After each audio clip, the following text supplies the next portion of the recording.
Hello everyone, welcome to Move Well, Live Well. We've been having a number of people coming in with issues regarding their low back. They're having pain in their low back. And there's a big connection between pain in the low back and your hamstring mobility or hamstring flexibility. And what we're finding is a lot of these folks have tightness in their hamstring. So their hamstring flexibility and mobility is not very good, not up to par. And what we're finding is if their hamstrings are really, really tight in here, when they go to bend over and pick up objects, they're in here and they start to, they get to that end range of their hamstring here. And what they do, they start to hinge in their low back. They start doing this in their low back to compensate for that lack of motion in the hamstring. If you see me here, as I go to bend over, I can keep my back flat, and the hamstring engages, kind of like a deadlift, if you will. You're picking up something off the floor, the hamstring here engages, but if I'm tight, I can only hip hinge, this is your hip, I can only do hip, this is hip flexion, I can only hip hinge or hip flex to a certain amount until the hamstring tightens up and gets to end range, and then what do? I hinge at the low back. So that's what we're seeing, is that these folks are having a lot of tightness and mobility issues in their hamstring, and it's wrecking their low back because they're starting to hinge in their low back. They're hinging in their low back rather than hinging at the hip, which is a much stronger and robust joint to hinge from. So this is just one easy way to kind of help start increasing hip flexion. This is hip flexion, right hip flexion, or hip hinging. There's a nice easy way to do that. What you do is you set up your good old pull-up assist band just like this.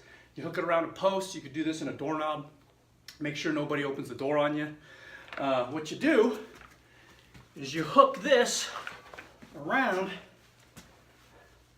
the front, right in kind of in the crease, almost right in your groin. So you got to make sure you move your privates over a little bit, and then you give yourself a little bit of tension in through here. And again, you want to get enough tension here to where you're getting some good tension, so that way when you hip hinge, it's pushing the head of the femur back into the socket a lot better. So now the force is this way, but you're going to continue to hinge in here. You're going to keep your back flat, and you're going to hinge in here.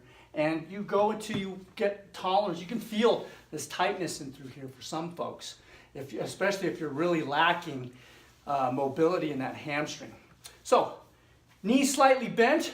You're going to hip hinge, hip flex.